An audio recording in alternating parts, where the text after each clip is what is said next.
Thank you. Rachel, great job. Yeah, I know. I know. Uh, hey, I'll give credit where credit's due. Uh, Megan's with us today, was Director of Development for Stillwater Life Services. She's a native of Snyder. She got a Bachelor of Science in Health Promotion from OSU in 2006. Um, After talking to her, she does have two children, 12 and 11, and she's about to become a foster mom tonight at 7. So, she's doubling the number. So, Megan, come on up. There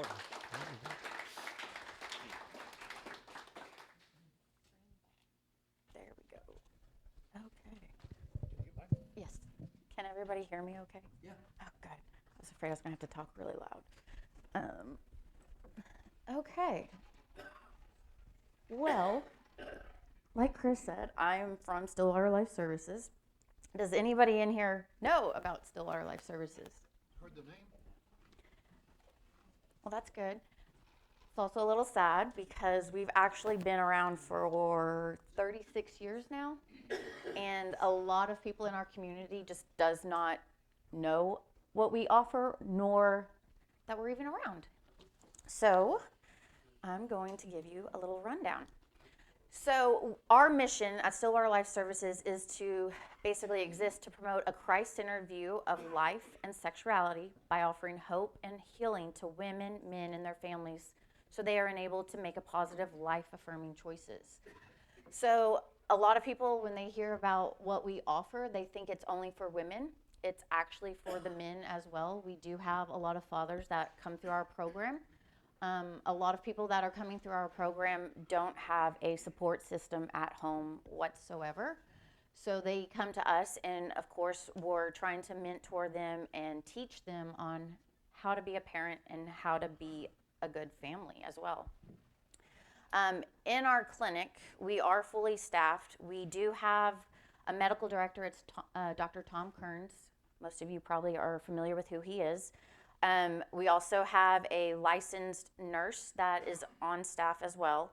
And then we have a front office, and we have a clinic administrator in the back as well that helps us get all of our other side jobs done, I guess you could say. And then Lori Hatfield is our executive director of Stillwater Life Services. She is actually the one who is clinically approved to be able to do therapy sessions within our clinic. She continues to keep her degree up as well. So what we offer, and again, all of this is actually given out for free. We are a nonprofit organization, so again, we do not have any charges that we send to the people who come through our doors.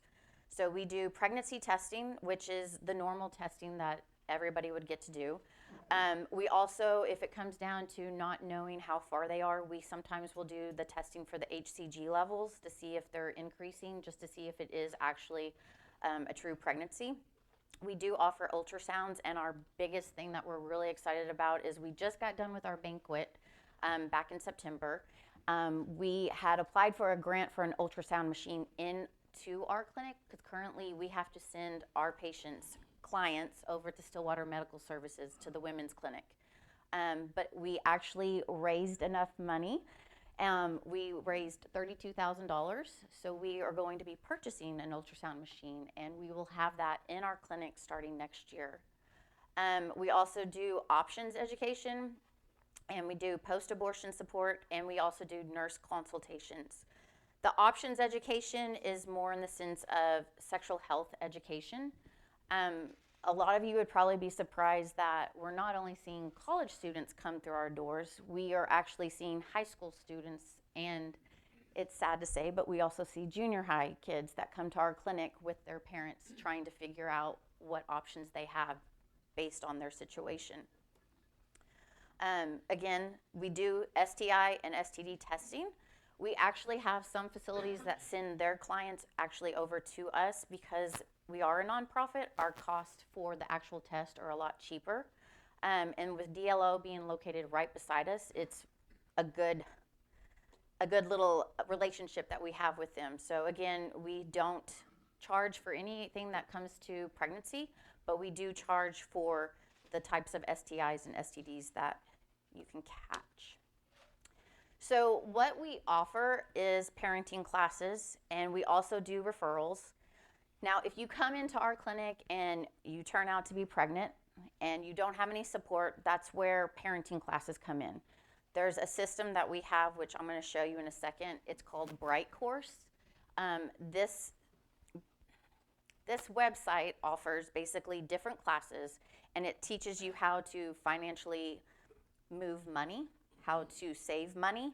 It teaches them about going back to school and why you want to go to school. It gives them different opportunities to actually watch people go through those situations and actually know what to expect. Once we do find out a lady is pregnant, we will actually set them up depending on how far along they are. We actually have classes that they can actually do on a daily or weekly basis, and it will actually explain to them what their body's going through, how big the baby is, when the baby's going to start moving, and everything like that, so they have an idea of what to expect. Now, Bright Course is something that whenever we have a mentor come in to actually mentor these ladies, they're the ones that will actually go over the classes with them. Based on the classes that they actually complete, we call them baby bucks, and then we get to let them go over to what we call our blue house, and that's where they're actually able to go shopping with the baby bucks. This is our blue house. This is actually where I was before I came here.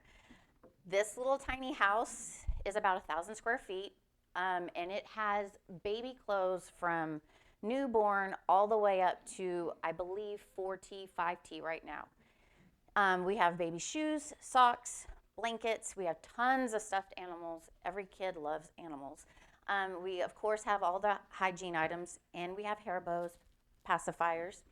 And we also do maternity clothing for the mothers. A lot of these ladies who sometimes come through, because they don't have a support system or a family within town, they sometimes live out on the streets. And we try to get them into different homes to where they'll actually have somewhere to be safe at night. But then as their bodies are changing, they can't afford clothing. So we do offer that as well. So anytime a first-time mother comes into our clinic, after we've accepted them into the program and they're on board to do the program, they will automatically get a full-size crib and a car seat and any infant necessities that they're going to need.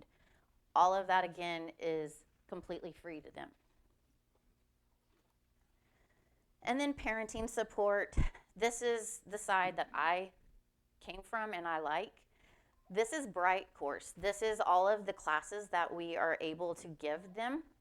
And we also do a lot of life skills with a lot of people that come through.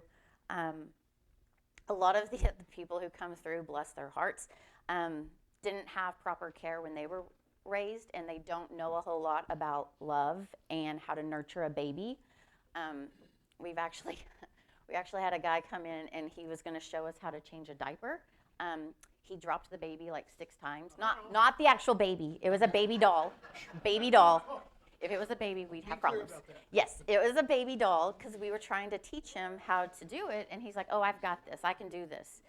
And that baby was just being thrown everywhere, and we had to explain to him, like, if this is a real baby, you can't just pick them up by their legs. Like, he didn't understand neck security, nothing like that. So a lot of things had to go over with him about how to care for a baby just in a diaper change.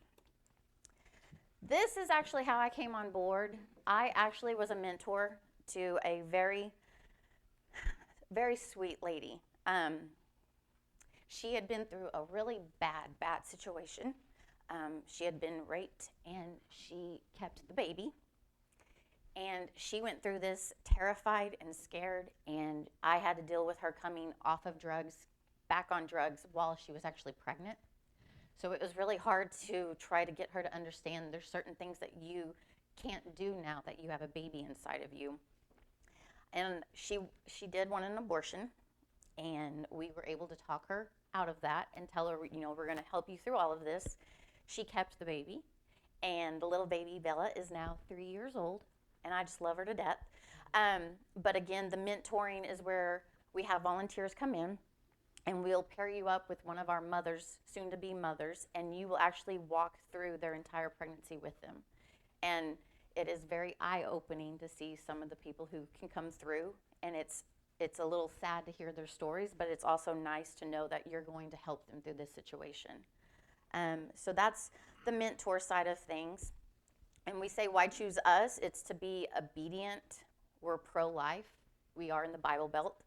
To transform, we have integrity. We're truthful, stewardship, awareness, accuracy, and community.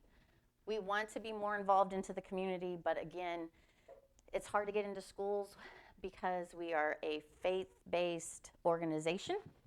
We choose to abide by that, and that is exactly how we handle every situation is, what would God do? So going through those situations with different families is definitely different. But what I was going to do is leave you guys with just some information about what we've done since last year to this past September. So in a 12-month period, we had completed 118 pregnancy tests. We have reached 48 people within Payne County Jail. We have men that go into the jails and actually promote what all we offer because they're usually in jail and their baby mama is out and they don't know how to be a parent when they get out. So we go through and we deal with them. We saw 238 women within our clinic, and we have provided over 905 material needs to these families. And that's including diapers, wipes, clothing, formula, and anything else you can think a baby's going to need. Our parenting program is averaging about 18 women per month, which is about 73 classes completed a month, which in turn is about 885 classes completed within the last 12 months. So again, it's sometimes you don't get to see every result the way you want it to turn out. We do deal with abortion-minded women. Legally, we cannot refer them to abortion, and all we can do is give them their options and hope and pray that they'll choose to honor God and keep their child. So our contact information is we're right off of West 8th and Pine. We're right behind the hospital. That's why it's so easy for us to work with them, because we can just walk right over to the clinic, get their ultrasounds and anything else that we're needing. And then our phone number is listed as well. And that's all I have. Does anybody have any questions?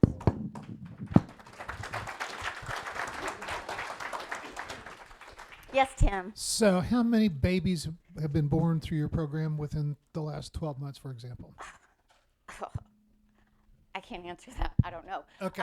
It's About. If I ran the numbers, I could probably tell you. We actually have, in the next month in December, we have 9 babies being born, so we're pretty excited about that. I would say it's probably in the higher hundreds. It's hard to tell because sometimes we actually had a mother who came through that was having twins, and that was definitely interesting. But for the most part, most of the people that come through and haven't decided of what they're wanting to do, they normally do keep the baby. And are they all in the Stillwater, Payne County area? No, we actually have people who travel about an hour to an hour and a half to us. There's not a lot of nonprofits like that, what we offer and what we are able to do. So a lot of other small communities will send them our way. I think the farthest we get has been Ponca City, Enid, and stuff like that. We did have a lady from Texas contact us. I'm not really sure why, but she didn't drive all the way up. But for the most part, we're dealing with a lot of Oklahoma. Tell us about your funding sources. How are you funded? That would be me. So I came on board in February as basically I'm the side of the donors. I don't deal a whole lot with the clinic side of things. So my whole task for this past year was to finish out what we've done, and then going forward, I'm going to try some different things to try to get donors. We do offer banquets. We do offer different monthly incentives if you're able to donate monthly. We do a lot of fundraisers when it comes to walks and runs within Stillwater. The issue is with that is everybody does a walk or a run, so it's hard to get money that way. And then our biggest influx of income comes from our banquets that we have, which again, since I've been on board and I've looked at financials for the past couple of years, we've never really hit our budget. But again, we understand the economy. We understand that there's going to have to be different ways. So I'm going to be trying different things to get into the community just because a lot of people don't know that we're even around. But for the most part, we also utilize all the churches within Stillwater. Granted, they don't all reply like I would like them to, but I'm going to be meeting with a lot of churches in the coming future. So, roughly, what percentage of people that come in your door are abortion-minded, and that you don't help them? But I'm just saying, I'm trying to get some idea of how many or what percentage of your potential clients who come in the door are, want to have an abortion. The other thing is we also do text to text. So we get a lot of people texting us that are trying to see if we just do abortion. And as soon as we state that we're not, and we're not going to legally give you any information, we don't have contact with them anymore. Based on the people who actually come into our clinic, it's a higher number of people actually wanting to keep their children. They're not usually abortion-minded women that are coming into the clinic, and that's usually because they know that we can't legally give out any of that type of information. But I would say if they're abortion-minded, I would say we're looking at 15 to 20% at least that aren't sure of what they need to do.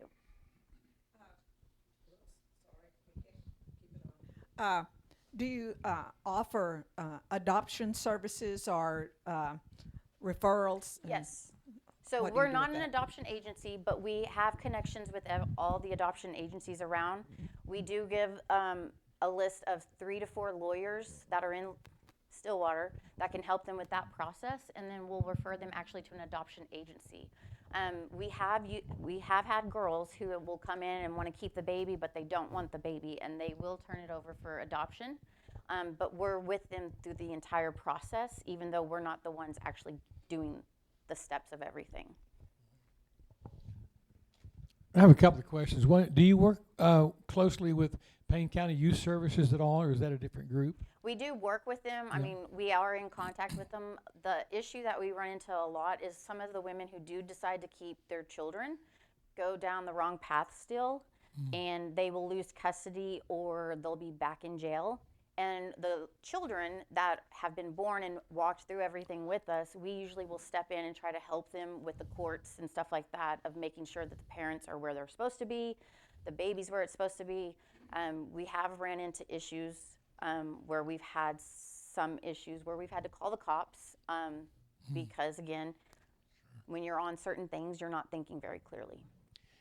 Besides cash gifts, do you also take like gifts of diapers and clothing and things like that? Yes. At the end of the year, we usually send out a newsletter of what we're needing. Last year, we had sent out an email saying that we just needed some diapers, size 5, because we were running out. And we actually had a church donate a van full of diapers. Oh, wow. Good. It was awesome. We have a lot of size 5 diapers now. Yeah.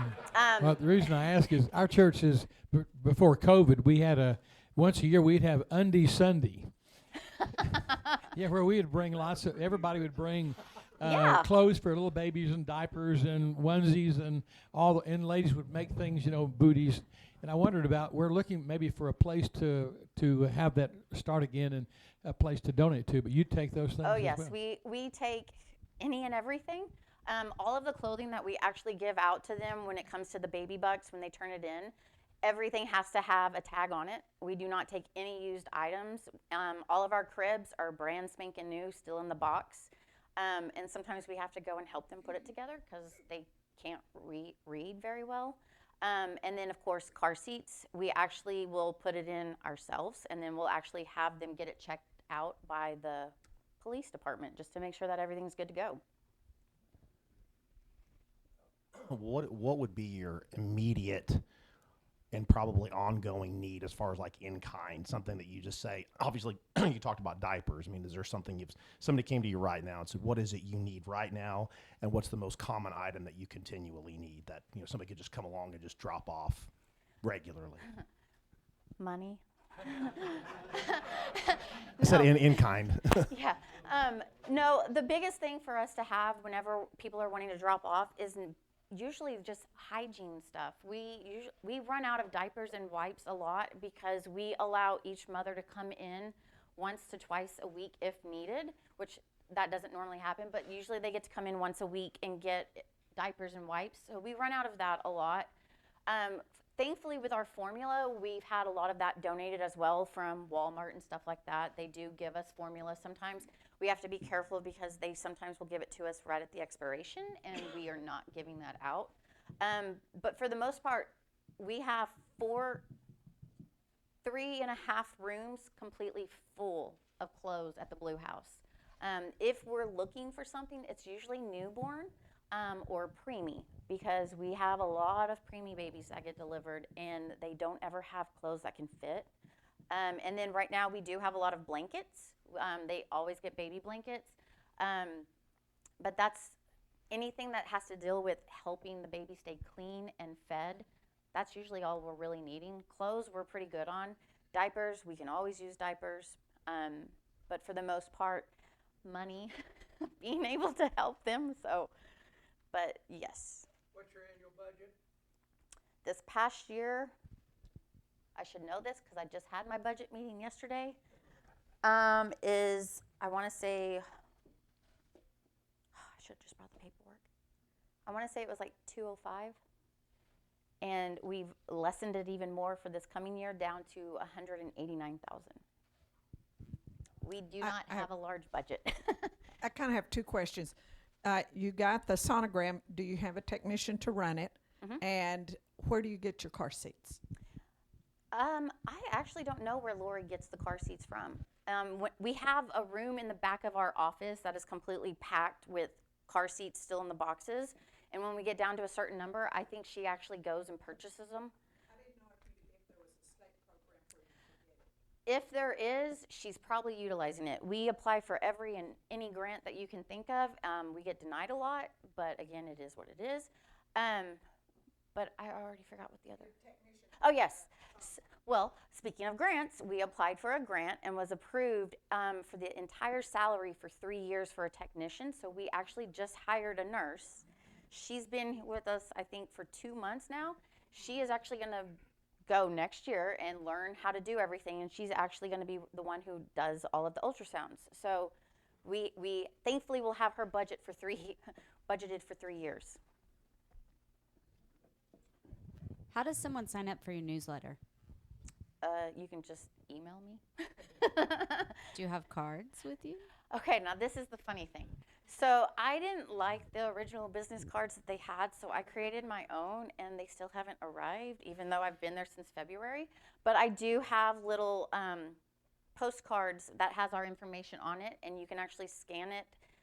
You don't have to scan it, but it has our email information and stuff on it if you would like to do anything like that. We do have volunteer classes to where you can actually come and see what you're going to be dealing with.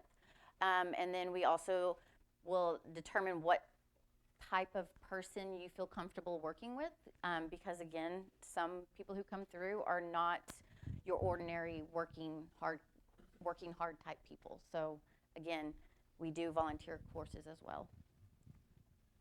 Kind of give us start to finish what a normal what the process would be when a young, let's say, young lady walks into your front door today. What happens from there? So as soon as someone walks in, of course, they're going to be greeted. We have to figure out what they're actually there for. Once we know that, there's certain paperwork that we'll actually have them fill out that'll give us an idea of everything. Once that's done, they'll actually come to the back, and we'll have our nurse actually examine them, make sure everything is okay, and then determine if we're going to do pregnancy tests or not. Once that's done, determining what their background is, they'll actually meet with Lori, and Lori will actually try to dive into whether or not they're going to need more services from us, if they're going to need a mentor, if they're going to need us financially to help them as well. Thankfully, a lot of the women who come in have a little bit of a support, not always, but for the most part, we have mothers who will come in and actually need bus passes, And thankfully to the city, they've given us bus passes, so we're able to pass those out to the girls as well, because they have to get from wherever they're staying to us, to court, back to school. It's just a lot of traveling that they don't have money for. But for the most part, once they're in and they've been tested and everything's good to go, Lori will meet with them, we'll determine what we need to do going forward, and then we'll start setting up scheduled dates. They normally try to come in once or twice a month if they're in our program. If they don't come into our clinic, they'll actually meet us over at the Blue House. We do a lot of stuff over at the Blue House just because it's a lot more comfort. It's set up as a house, so they're able to sit there and relax. And of course, if they've already had their child, their baby's able to crawl around and play with whatever they want to while we're having our discussions. Terry had a good question. So I work at Our Daily Bread, and he was asking, is there any duplication of services? So as part of our monthly shopping session that people are able to do, we give groups of diapers. We give like 15 diapers in a pack.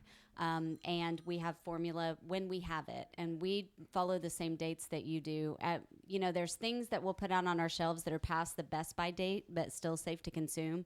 We don't mess with that with infant formula. But that's when those things are available.